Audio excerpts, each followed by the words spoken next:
Auburn gave me the things you would expect. It gave me the courses, it gave me the technical skills, it gave me my college degree. But while I was here, I had the opportunity to multitask. I took advantage of everything I could while I was at Auburn. Back when I was here, which was a long time ago, I learned how to do a lot of things and balance those things. And so, other than my degree, I learned how to do things besides just make good grades. So to answer how did Auburn help me in my career, I learned how to do more than just one thing at one time. And I think that made a huge difference when I left Auburn and got my first job. Because people knew that I didn't just make good grades and graduate. I'd made good grades and graduated, but yet I could do a lot while I made those good grades and graduated. And that taught me a lot about how I needed to go about things. I would tell any young woman, actually any person graduating today and entering the business field, any field you choose, that the first most important thing is to be who you are always, no matter where you end up.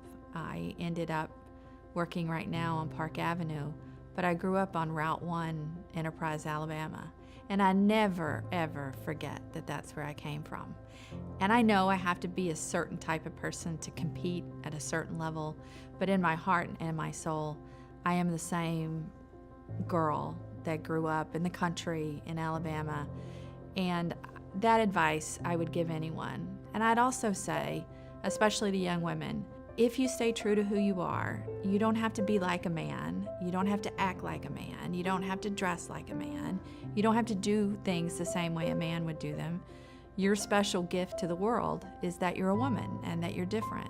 You can give life, you can do things that men could only dream or never have the opportunity to do. So don't ever think you're second just because of that, even in the business world. And with that goes learning to advocate for yourself. If you don't advocate for yourself, that who else will? And if I see any difference between young men and young women as they graduate college and enter the workforce, men know how to advocate for themselves. And they're not afraid to say how good they are, and they're not afraid to say they can do the job, even if they've never done the job. And women will second guess themselves. So believe in yourself, advocate for yourself, and never forget where you came from. That's the best advice I'd give. I get asked sometimes, so as a CEO, what do you want your legacy to be? And one of the things I think is important is to understand that you can be this caring company where employees are developed to their fullest potential, where customers are taken care of, and also be financially successful. I think there's a thought out there that the really financially successful companies have to do it in ways that shortchange their employees or shortchange their customers or the communities. And the important thing with our company is knowing that we can do all. It's about and, not or. And that's a basic premise that I think came through when I was in engineering school, which is you learn how to think logically, but you also have to get down into the details, but you also pull up to say, at the end of the day, how is this going to matter? Why is this going to matter? How will this make things differently? You know, Auburn has a tremendous history and tradition of doing practical things that make the world better. Whether it's in the solar races that we have with our vehicles, whether it's in the arts and the liberal arts, or whether it's in the STEM areas like I went to in Auburn. What I love about Auburn is maybe it's our history as a land-grant university, but it's not just learning ideas and philosophies. I love about Auburn is that it's what's next. How do you take those philosophies, how do you take those ideas and do something that makes the world better, that makes Alabama better, the South better, the United States better, the world better, that looks at things like clean water, that looks at things like infrastructure and how you make infrastructure stronger and better, that looks at things like pharmacy, that looks at business. I mean, just fill in the blank. I think that ability to be practical and in the detail when you need to, but more importantly against a backdrop of pulling up and seeing why it matters and what will, that will survive us when we're gone, is one of the most important legacies that Auburn has delivered in our storied history and will deliver in the next 100 and 200 years. We have a long way to go, but I think that we're proving every day that women can be just as good as men. We can run with the big boys. We're just as strong. We're just as smart, and that we've got what it takes. And I think that a place like Auburn is a wonderful place that gave me those tools to succeed as a woman in a man's world.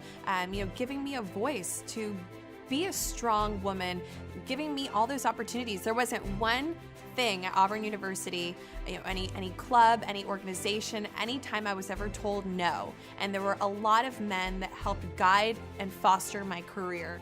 I wish that every woman could have gone to a place like Auburn University to have had that passion and that strength fostered so that they could go out and conquer anything that they want to do. The reason that I give time back at Auburn, and more time than money probably right now, is because I want the women who leave Auburn, especially the men of course too, but the women especially, to leave with the confidence to go out in the world and be great Auburn people. I have the opportunity to serve on the advisory board for Delta Zeta, and it's exciting to see these women looking forward to what I've gotten to experience over the last 18 years. A career, a family, taking Auburn out into the world. And if I can give them a little bit of confidence or a little bit of wisdom that they carry with them, then I've done what I need to do as an alum of Auburn University.